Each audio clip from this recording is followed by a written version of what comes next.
For such as time as this, untuk masa seperti ini, Tuhan mau membawa kita untuk satu kemuliaan. Ya, Tuhan memiliki dan mengatur musim di dalam hidup kita masing-masing. Dan setiap pribadi kita itu memiliki masa yang tidak sama dengan satu sama lain. Amin. Sehingga bagian kita itu bukan membanding-bandingkan diri dengan orang lain. Oh, dia kok udah diberkati kok aku belum. Tetapi bagian kita adalah mempersiapkan diri untuk janji Tuhan yang akan datang buat kita. Ya. Seperti ibu-ibu yang hamil, suami istri yang hamil, ada janin di dalam, tahu ada kehidupan. Walaupun belum melihat nih anaknya apa, sekarang kita udah tahu udah ada USG, bisa kelihatan nih butet atau ucok gitu ya. Nggak mungkin ya slightly salah-salah itu kemungkinannya udah sangat kecil. Tapi sebelum anak ini lahir, kita mempersiapkan diri. Waktu anak saya hamil anak pertama laki-laki ya. Itu begitu tahu laki-laki, weh ucok, Pak Gembala langsung beli mobil radio kontrol gitu, remote control. Mobilnya segede gini, anaknya belum lahir, belum tentu bisa tapi dibeliin. Terus beli, orang tua saya, mama saya, kakak saya datang belanja, beli box bayi, belum lahir. Beli box bayi, beli baju-baju, bajunya warna biru, warna putih, pokoknya ada gambar mobil-mobilan, beli bantal-bantal, semua dipersiapkan. Padahal bayinya belum lahir. Sehingga ketika bayinya sudah lahir, popok aja udah dibeli. Ketika bayinya sudah lahir, semua sudah ada dan siap. Gitu anak kedua, saya hamil anak kedua, si butet gitu ya, perempuan.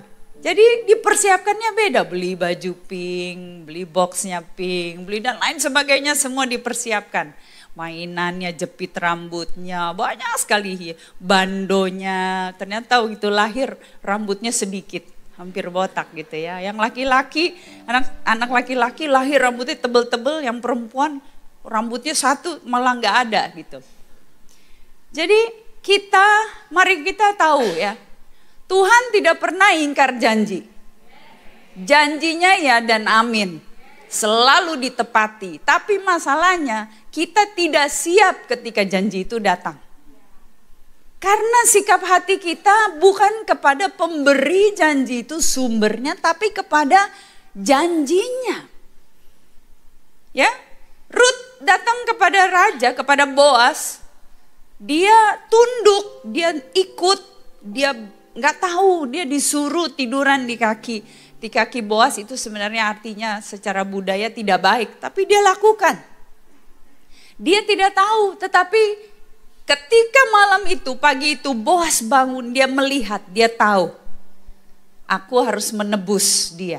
Dan Ruth menerima janji itu, ya, bukan pada saat akhirnya dia menikah, dia ada pestanya, bukan, tetapi pada saat, ya, kalau film-film lihat ya, mata bertemu dengan mata, tatat, gitu ya, kira-kira begitu. Kita di hadapan Tuhan, Tuhan mau mempersiapkan kita untuk satu kemuliaan yang besar. Tapi persoalannya banyak dari kita yang tidak mempersiapkan diri untuk kemuliaan yang besar itu. For such as time as this, masa seperti ini justru kita harus menjadi tampil. Ya, ini kita akan baca dari Ester 4 ayat 14b ya. Siapa tahu mungkin justru untuk saat yang seperti ini engkau beroleh kedudukan sebagai ratu. Silakan duduk ya.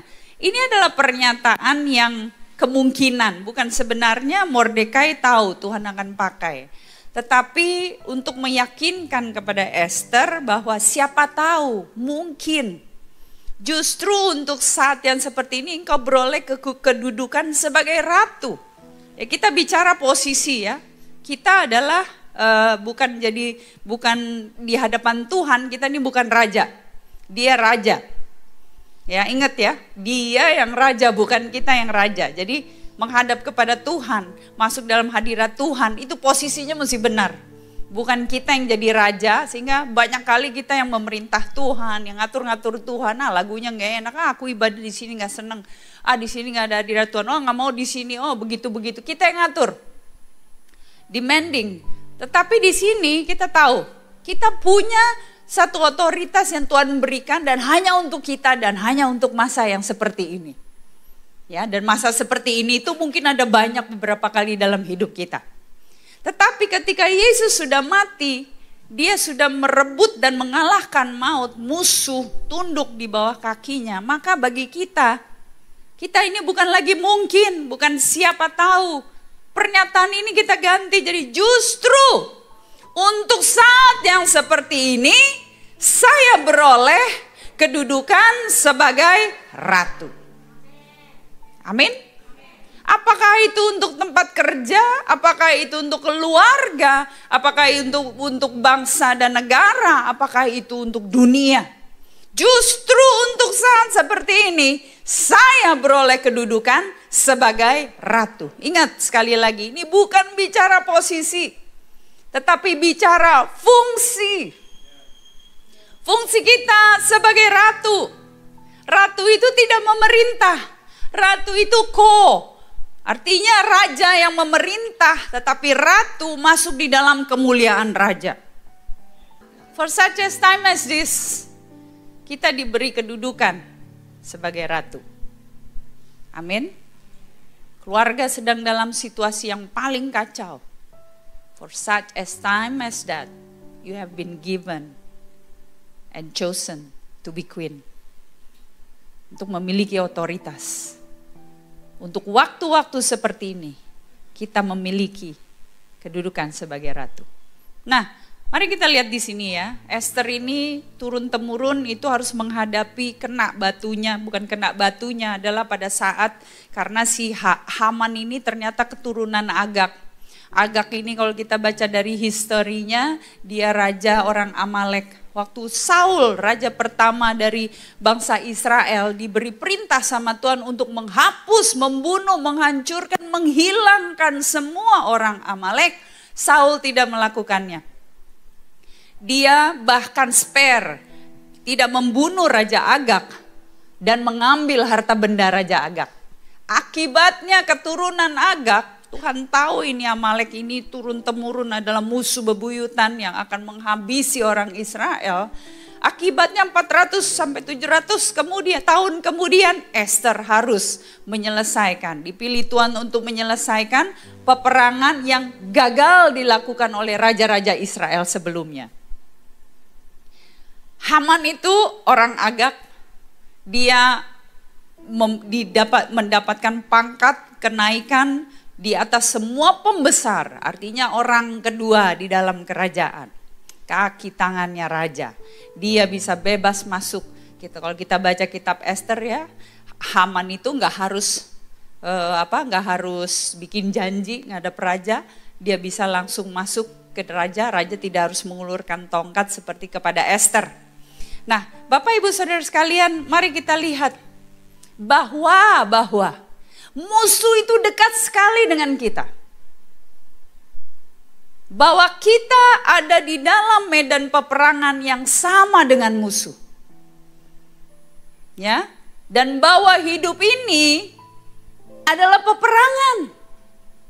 Jadi jangan merasa saya udah jadi Kristen sekarang, ikut Tuhan, lahir baru kok masih ada masalah, kok masih berperang. Kata siapa nggak ada peperangan? Selama kita hidup di dunia ini, peperangan, pergumulan, tantangan, cobaan itu selalu akan ada.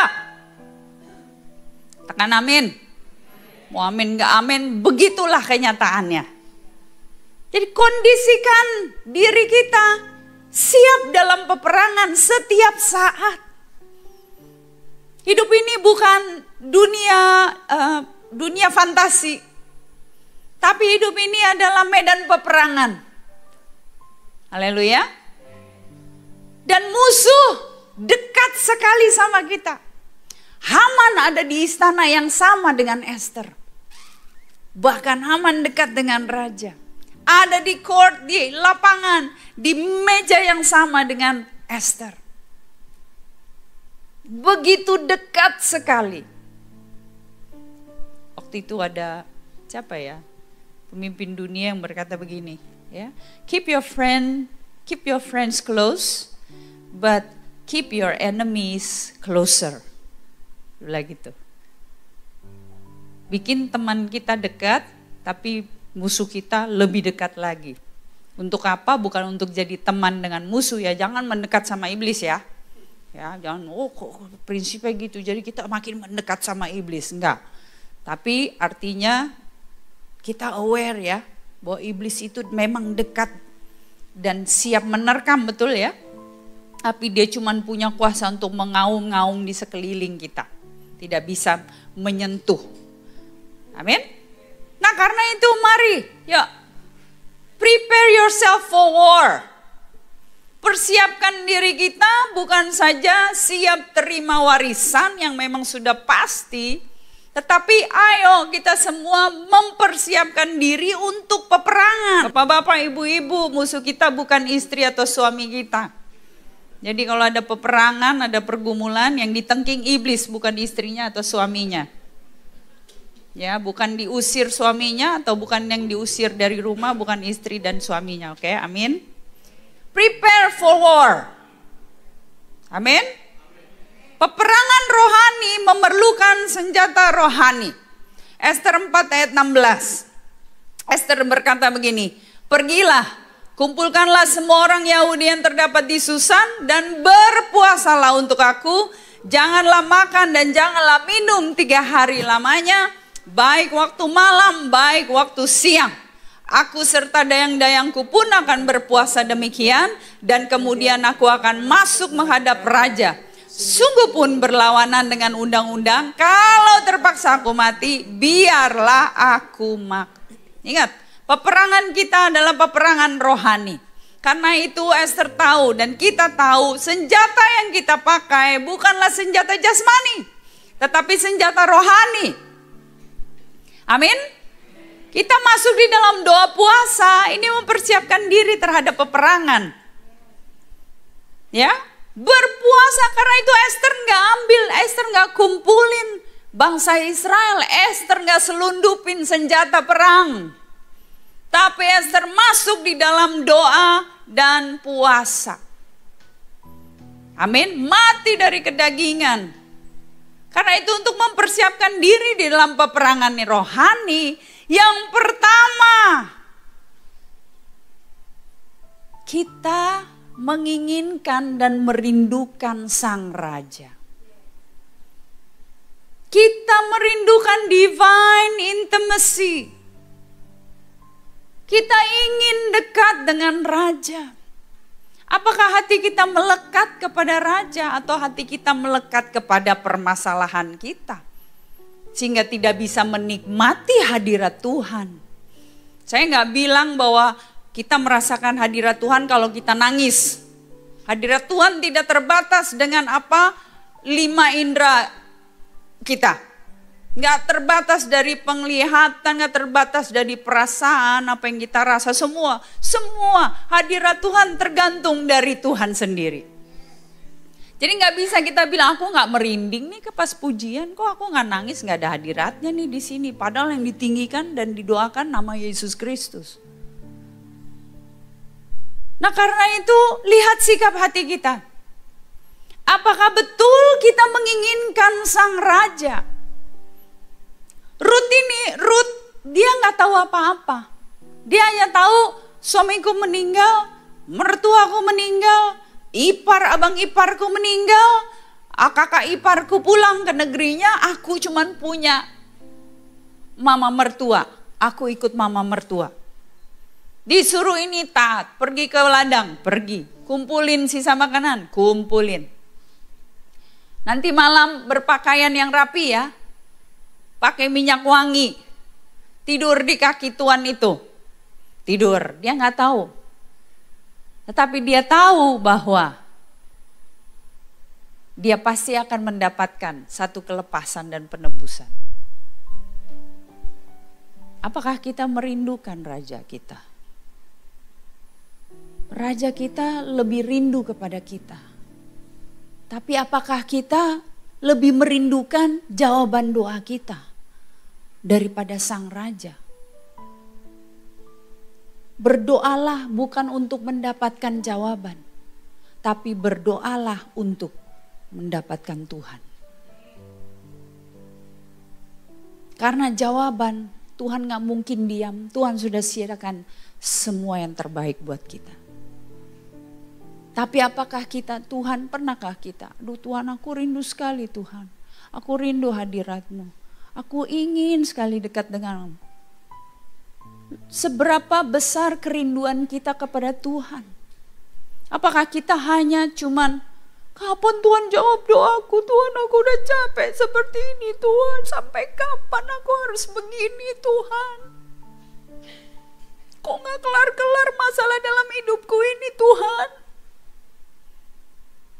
Mana berkat yang Kau janjikan padaku Tuhan? Kok aku begini terus Tuhan? Itu kan ya, kita tahu ya doa-doa yang ngeden kan. Tuhan, oh Bapak. Tapi seberapa banyak kita berdoa, Tuhan, I long for you Tuhan, aku rindu Tuhan, aku pingin Engkau lebih dalam lagi Tuhan. Kapan lagi Tuhan, kapan lagi hari ibadah, kapan lagi aku bisa masuk di dalam ibadah, kapan lagi aku bisa bersekutu. Berapa banyak misalnya di kantor, rindu, aduh pingin cepet-cepet pulang, bukan pingin cepet relax lalu mandi lalu nonton drakor, tapi pingin cepet-cepet pulang karena aku pingin bersekutu dengan Tuhan. That's your weapon for war. Itu senjata utama kita dalam peperangan. Kerinduan akan Tuhan. Kerinduan untuk mendapatkan Tuhan lebih banyak lagi. Kerinduan untuk ada di dalam hadirat Tuhan. Yang kedua, Esther memberikan diri untuk menjadi milik raja. Tahu nggak? Ratu Wasti kan ratu sebelum Esther, itu dipecat jadi ratu. Kenapa? Karena Ratu Wasti itu menolak. Waktu lagi pesta kerajaan, terus raja bilang, panggil ratuku supaya dia hadir di sini seluruh dunia supaya bisa lihat ratuku. Ya, memang wanita dan waktu itu, zaman itu adalah possession, kepemilikan seperti barang dan benda, termasuk ratu. Jadi artinya raja mau barang yang paling berharga di kerajaannya, ya bukan mahkotanya, tapi sang ratu. Mau dipanggil untuk didisplay, dipamerkan kepada seluruh dunia waktu itu. Seluruh kerajaan, artinya kemolekannya, kecantikannya harus dipamerkan. Membuat raja bangga. Ya, sini kalau ada yang punya misalnya baru beli jam baru, ya kan, foto masuk di medsos, ya kan.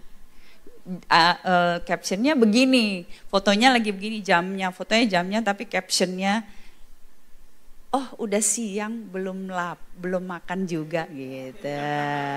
Padahal sebenarnya mau pamer jam. Ya kan, beli sepatu baru, di foto sepatunya injek, wah jalanan becek ya. Gitu kan? Kita mau pamer ya barang kita yang baik, yang bagus, yang indah. Tuhan ingin display keindahan kita. Wasti menolak karena dia tidak mau jadi miliknya raja. Makanya dipecat jadi ratu. Karena itu Raja Ahasveros ya, harus mencari ratu yang baru. Esther dengan rela hati diberikan, dia mau menjadi milik raja. Dia dinobati dengan mahkota yang indah. Kita baca ya 1 Korintus 6 ayat 19 dan 20. Atau tidak tahukah kamu bahwa tubuhmu adalah bait Roh Kudus yang diam di dalam kamu, Roh Kudus yang kamu peroleh dari Allah, dan bahwa kamu bukan milik kamu sendiri, sebab kamu telah dibeli dan harganya telah lunas dibayar.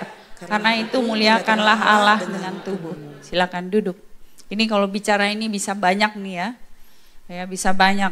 Muliakanlah Tuhan dengan tubuhmu. Sebab tubuh kita bukan milik kita. Milik Tuhan. Katakan amin.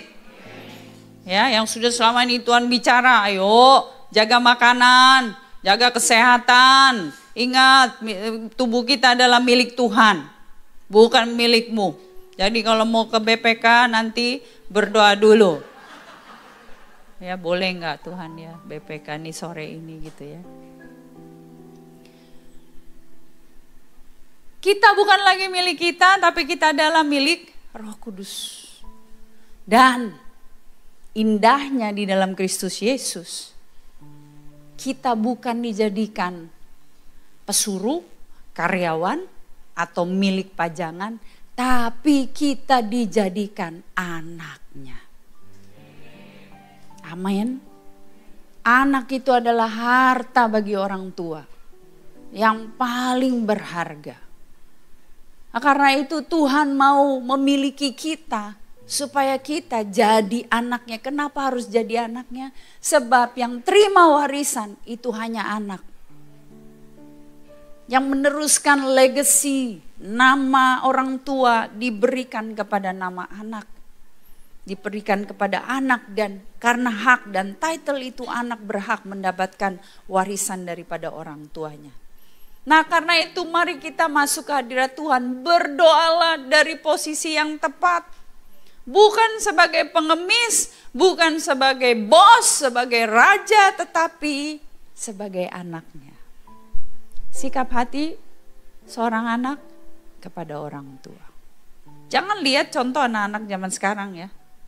Anak-anak zaman sekarang itu anak-anak yang memerintah orang tua. Ya, yang gak mau taat sama orang tua baik dalam hal perkara. Dan jangan salahin anaknya juga.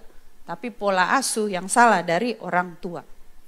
Jadi kalau anak melawan, jangan terus dikutukin. Ini anak nih gimana Bu, tolong nih anak saya kok gak pernah mau taat. Ibu ajarin apa sama anaknya?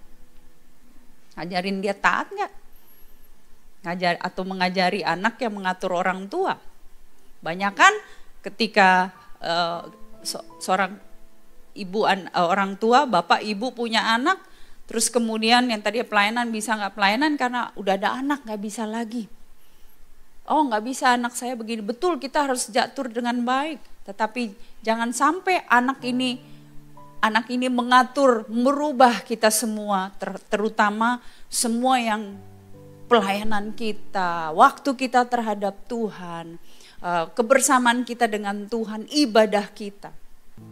Kita jadi anak di hadapan Tuhan, ya, anak yang tahu bapaknya sayang sama dia, anaknya yang begitu merindukan bapaknya, sehingga ketika bapaknya pulang, datang, seneng gak gini ya, kita udah capek-capek kerja, terus pulang ke rumah, lalu anaknya, papa pulang, mana mainanku, mana pak. Begitu dikasih ini mainannya, hore, mainannya dibawa langsung masuk ke kamar, papanya ditinggalin. Berapa banyak kita kayak gitu sama Tuhan. Papa kapan datang papa? Papa kapan pulang papa? Tuhan kapan Tuhan? Begitu Tuhan datang, mana berkatnya Tuhan? Mana janjimu Tuhan? Oh terima kasih, haleluya, pergi. Nah karena itu mari kita jadi diri kita sebagai anak-anak yang betul merindukan Tuhan.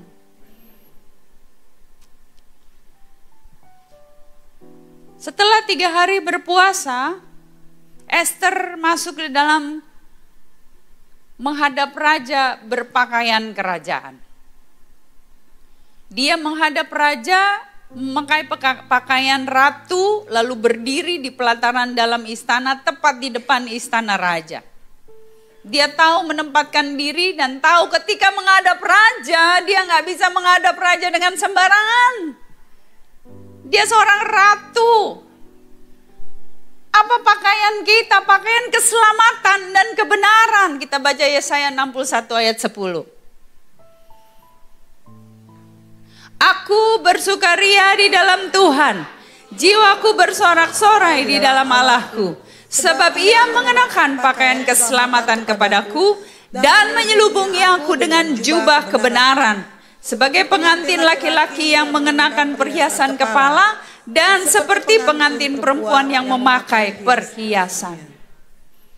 Pakaian kerajaan kerajaan kita adalah pakaian keselamatan dan pakaian kebenaran.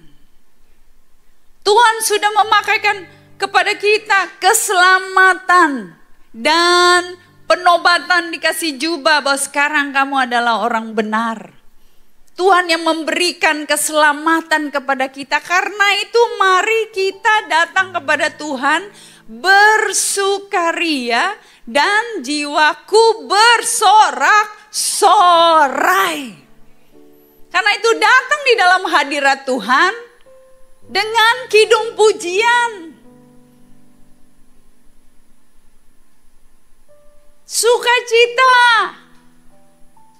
Ya, berapa banyak lagu-lagu rohani sekarang fokusnya kepada diri sendiri. Aku yang berbeban berat, pergumulan hidupku, tapi Yesus menolongku. Yesusnya aja, Tuhannya sebagai penyerta saja. Tapi fokus dari lagu-lagunya adalah me, myself, my struggle, my worry, my trouble.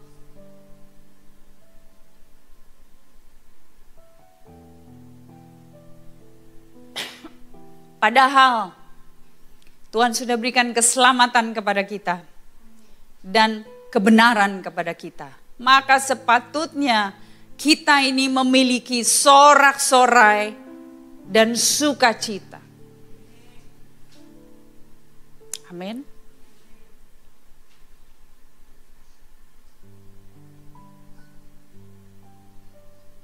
Jadi yang tadi, prepare for war.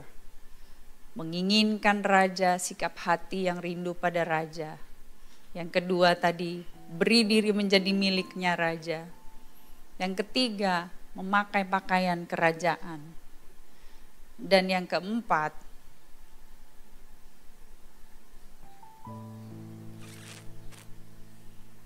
ingat ya, musuh kita dekat. Esther ngundang Haman di dalam perjamuan dengan raja. Ya, kita sehidangan dengan musuh di hadapan raja. Esther waktu raja bilang, "Ratuku, engkau mau apa? Setengah dari kerajaan pun akan kuberikan kepadamu." Esther nggak langsung nangis. "Raja, aku mau dibunuh, raja. Aku bangsaku mau dibunuh. Raja, tolong aku, tolong bangsaku." Esther nggak nangis-nangis seperti pengemis, tapi dia tahu dia ratu. Dia bukan saja mau supaya dia mendapatkan hati raja, tapi dia mau raja melihat siapa musuhnya. Bisa nggak dia bilang, raja perintahkan begini? Bisa. Sedangkan setengah kerajaan aja raja mau berikan sama Esther. Bisa. Tapi lihat Esther mau raja berhadapan muka dengan musuhnya. Mazmur 23 ayat 5 berkata,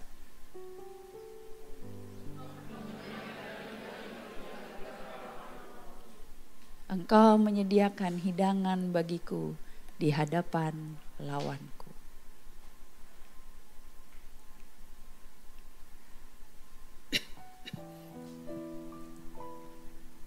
Kita makan, ini bukan berarti makan-makan kerja kita ya. Ya, lihat ya, jangan diartikan secara ngopi-ngopi, dikit makan-makan dari satu kafe ke kafe lain gitu ya. Tetapi di sini adalah lihat keinginan Tuhan. Justru Tuhan mau bikin kita menikmati hidangan, keindahan, kepuasan raja di hadapan musuh-musuh kita. Bisa bayangin gak? Esther makan, cuma bertiga itu. Raja, Esther, Haman. Esther menyediakan bagian yang terbaik dari seluruh kerajaan. Makanan, minuman, dan makanan minuman raja. Dan lihat betapa Haman mungkin merasa bangga. Dia udah bilang kan sama istri dan keluarga, cuman aku yang diundang ratu. Gak ada yang lain. Bayangin kalau kita jadi Esther, kayak mana makan di depan Haman? awas kau ya. Tapi Ester tetap selera, kenapa?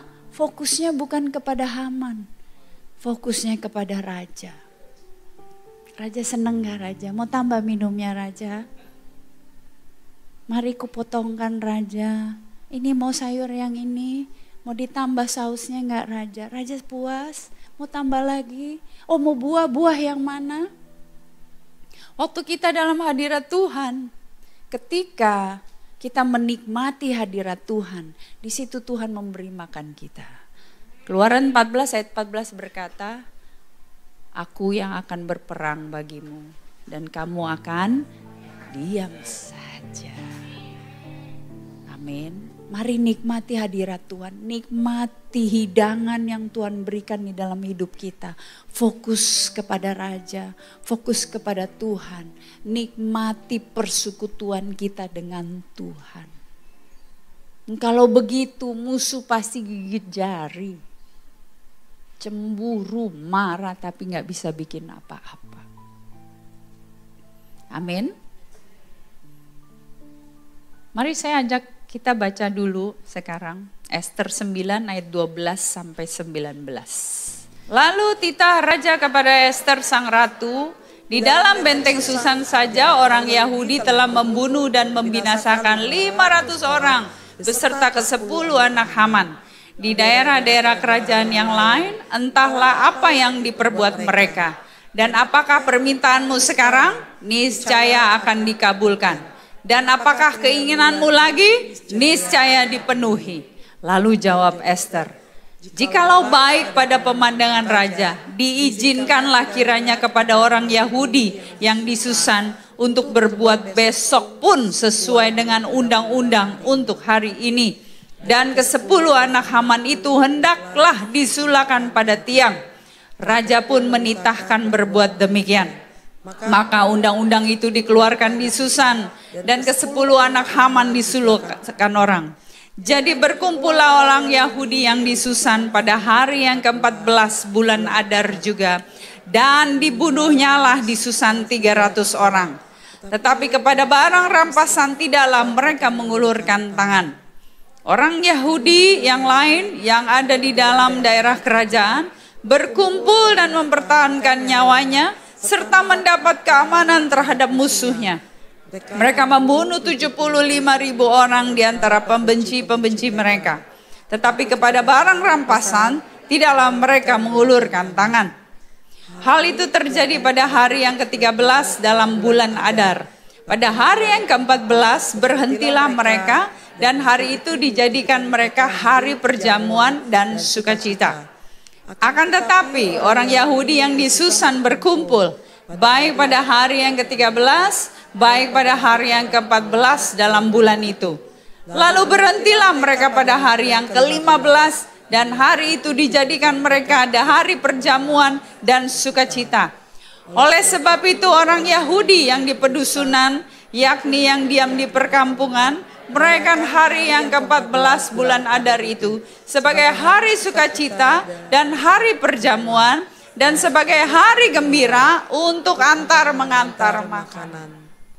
Pada waktu saat itu juga pada jamuan makan yang kedua kali, Haman ditangkap, dibunuh, langsung digantung, ya, digantung di kayu, disulakan katanya bahasanya. Ester bilang sama raja, raja, gimana nih? Udah ada titah raja yang memerintahkan hari tertentu supaya semua orang Yahudi dibunuh, ditangkap dan dibunuh. Raja bilang saya nggak bisa membatalkan. Ya, hukuman sudah terjadi, udah dicap, tidak bisa dibatalkan. Tetapi sekarang aku berikan kepadamu cincinku, ambil. Buat peraturan untuk mengcounter, silakan. Lihat, kita dipanggil for such as time as this. Untuk masa seperti ini, untuk memutarbalikan kejahatan. Ya, reversal of evil. Kejahatan yang terjadi dalam keluarga, kejahatan yang terjadi di dalam yang mengambil tempat di dalam bangsa dan negara kita, kejahatan yang terjadi di tempat pekerjaan kita. Kita dipanggil oleh Tuhan untuk memutar balikan kejahatan. Walaupun sudah terjadi, ya udah banyak kerusakan terjadi. Tetapi kita dipanggil Tuhan untuk bangkit, dan karena itu Tuhan kasih otoritas yang baru. Esther dikasih cincin. Jadi dia dan Mordekai kemudian membuat satu peraturan baru. Yaitu apa? Setiap orang Yahudi boleh melawan dan membunuh semua musuh-musuhnya. Kalau tadinya hari ini, tanggal 12, semua orang Yahudi harus ditangkap, lalu dibunuh. Tak boleh melawan, pokoknya ditangkap untuk dibunuh. Dikeluarkanlah dekret yang baru. Semua orang Yahudi boleh lawan, boleh bunuh musuh-musuhnya. Tadi kita baca apa? Dibunuh gak musuhnya? Orang Yahudi jumlahnya sedikit gak di situ? Sedikit. Tapi ketika hari itu datang, pada hari itu juga jumlah orang-orang yang terbunuh disampaikan. Ini ayat 1 sampai ke ayat 11 ini laporan. Nyari ini semua orang Yahudi mengalahkan pada hari musuh-musuh orang Yahudi berharap. Ayat 1 Esther 9, mengalahkan orang Yahudi, terjadilah yang sebaliknya. Esther 9 ayat 1. Reversal of evil. Terjadi yang sebaliknya. Orang Yahudi mengalahkan pembenci-pembenci mereka. Lalu berkumpullah ayat 2. Orang Yahudi di dalam kota-kotanya di seluruh daerah Raja Ahasuerus. Untuk membunuh orang-orang yang berikhtiar mencelakakan mereka. Dan tiada seorang pun tahan menghadapi, karena ketakutan kepada orang Yahudi telah menimpa segala bangsa itu. Sekarang saya tanya, waktu orang Yahudi diberi kuasa, dia bangkit berperang membunuh orang-orang dan musuh-musuhnya. Punya senjata gak dia?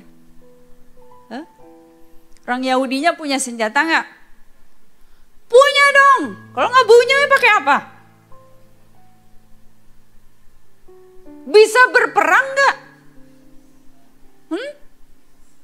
Bisa gak? Lu ini kan, ayo logically. Ya? Waktu ini faktanya apa? Tidak ada seorang pun tahan menghadapi mereka. Artinya ini orang-orang Yahudi train for war atau enggak? Tidak seorang pun tahan menghadapi mereka. Ini artinya orang-orang Yahudi, apakah pada saat perintah itu dikeluarkan baru mereka belajar perang? Baru mereka cari senjata? Artinya selama dalam pembuangan ini mereka bisa berperang gak? Train for war gak? Dilatih. Tiba-tiba perintah dikeluarkan, siap perang. Senjata punya. Udah gak sibuk. Kita boleh bunuh. Pakai apa? Pakai bangku? Pakai meja? Gimana caranya? Mereka udah tahu harus apa. Ini dahsyat loh kalau saya pikirin. Tidak seorang pun tahan menghadapi mereka. Pertanyaannya sekarang, are you ready for war? Are you trained for war or not? Ini orang Yahudi di dalam pembuangan, ini diceritani dalam pembuangan. Ini Esther ada sejarahnya benar. Dan memang hidup Esther tuh katanya nggak lama. Karena sesudah itu Babylon dikalahkan dan diserbu oleh Assyria. Asyur. Jadi mungkin Esther jadi ratu tuh diperkirakan mungkin cuma sekitar 7 tahun. Dan gak ada keturunan, yang gak ada anaknya. Bangsa ini walaupun di dalam pembuangan 70 tahun, they are trained for war. Mereka selalu siap, kapan-kapan saja saya siap berperang. Senjatanya selalu ada.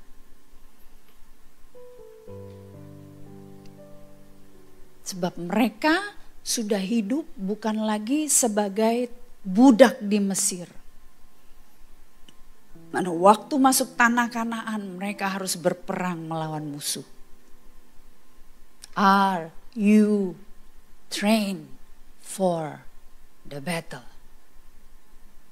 Apakah kita melatih diri kita untuk siap berperang?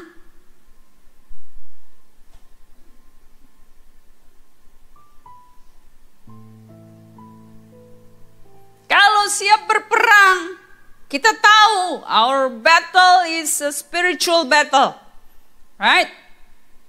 Peperangan kita rohani. Tadi apa senjatanya yang pertama? Intim sama Tuhan. Mau rindu sama Tuhan. Jadikan diri kita milik Tuhan. Nah, ini semua proses dalam kehidupan ya. Tetapi jangan kita berdoa, aku berperang, aku bergumul Bu untuk keluargaku. Udah semua aku lakukan. Belum. Are we trained for war? Lihat ya, satu hari ditumpas habis semua. Esther gak tanggung-tanggung. The second day, dia laporan sama raja hari itu. Hari ini seluruh orang Yahudi di benteng Susan ya. Benteng Susan tuh benteng tempat kerajaan ya. Belum di luar-luar sana ya. Hari ini di benteng Susan aja Yahudi telah membunuh dan membinasakan 500 orang. Plus anak-anak Haman. Terus raja bilang, kamu mau apa lagi sekarang Esther? Esther minta lagi. Dibuat lagi dekret besok. Orang Yahudi boleh menumpas lagi musuh-musuh yang belum kelihatan. Maju lagi. Dan besok berkumpul. Hari yang ke-13. Lalu 10 anak Haman disulakan. Kemudian mereka membunuh lagi musuh-musuh dari orang Yahudi. Bapak Ibu Saudara sekalian, ya. Ketika iblis menguasai kehidupan seseorang, dia membuat hidupnya itu membangun tembok-tembok kekecewaan, kepahitan, kekhawatiran, kebencian, amarah, sakit hati, penolakan, itu dibangun tembok di dalam hidup seseorang tersebut. Ya. Ketika mengalami perjumpaan dengan Kristus, lahir baru, dilayani, kemudian iblisnya diusir dalam nama Yesus. Usir iblis gampang, keluar cepat. Harus tunduk dalam nama Yesus ya. Dalam nama Yesus, iblisnya pergi. Tembok itu masih ada. Kita yang sudah sadar dengan kebenaran firman Kristus, kita mau hidup kita baru. Karena itu mengambil firman sebagai senjata yang paling dahsyat untuk kemudian menghancurkan tembok-tembok yang sudah dibangun oleh kuasa kegelapan itu di dalam hidup kita. Jadi ketika orang lahir baru dibaptis keluar dari air, itu tubuhnya masih sama loh. Jangan pikir terus berubah, rambutnya jadi putih atau jadi pirang, lalu bersinar-sinar. Dia masih memiliki karakter yang sama. Masih memiliki kebiasaan yang sama. Pikirannya belum diubahkan. Yang mengubahkan kita adalah Roma 12 ayat 2. Setiap hari ini berubah. Dan yang mengubahkan ini apa? Firman Kristus. Karena itu ketika seorang menjadi Kristen lahir baru, maka Yesus beri perintah, jadi muridku. Dengan menjadi murid kita belajar menerima firman, menghancurkan tembok-tembok yang dibangun oleh kuasa jahat yang ada di dalam hidup lama kita. Makanya makin lama Roh Kudus makin berbuah dalam hidup kita. Makin cinta Tuhan, makin rindu beribadah, makin ingin melayani, makin sabar, penuh dengan kasih, sukacita, damai sejahtera, kebaikan, kemurahan, kesetiaan, kelemah lembutan, dan penguasaan diri. Semua itu berasal dari satu roh yang sama, yaitu Roh Kudus. Amin. Karena itu 9 manifestasi itu terjadi di dalam hidup kita. Dengan cara begitu kita tumpas tuntas musuh. Jangan kasih kesempatan musuh ini, ya tembok-tembok ini masih ada supaya musuh bisa datang dan bercokol lagi. Amin. Jadi kalau kita sudah dimenangkan lahir baru, ayo bagian kita train yourself for war, ready for battle. Senjata kita firman Kristus.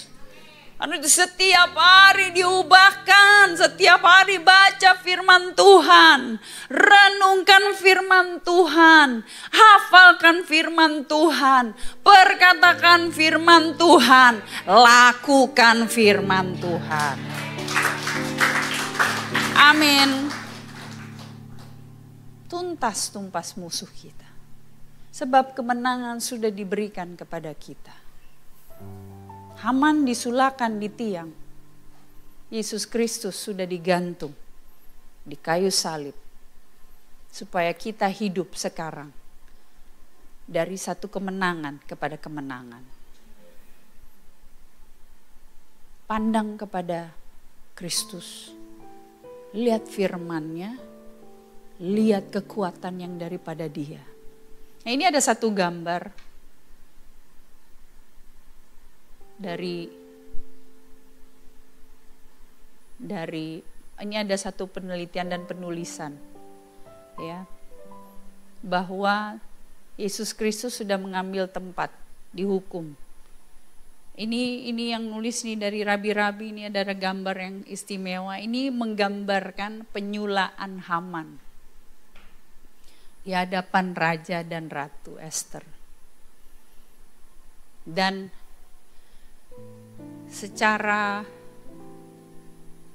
mereka meneliti, ternyata yang dimaksudkan digantungkan itu adalah disalibkan. Seperti ini ya, ini banyak sekali perdebatan. Tapi mari kita lihat bahwa Tuhan Yesus Kristus sudah tergantung dalam karyanya yang sampai rela dirinya disalibkan untuk menanggung hukuman atas dosa, yaitu kematian, supaya kita yang percaya kepadanya kita dapat beroleh kehidupan. Amin. Nah, karena itu Bapak Ibu Saudara sekalian,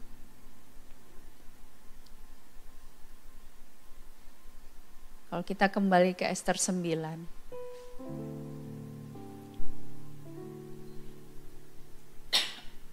ayat ke-18, boleh kita baca?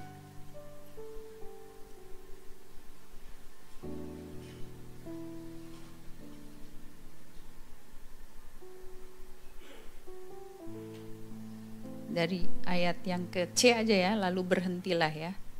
Lalu berhentilah mereka pada hari yang ke-15, dan hari itu dijadikan mereka hari perjamuan dan sukacita.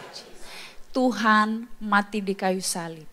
supaya kita berhenti berusaha untuk mengatur hidup kita, untuk mengusahakan apa yang kita bisa lakukan dalam hidup ini supaya kita bisa memperoleh kemenangan. Sebab kemenangan sudah diberikan. Karena itu kita masuk kepada hari perjamuan dan sukacita. Haleluya. Mari kita berdoa.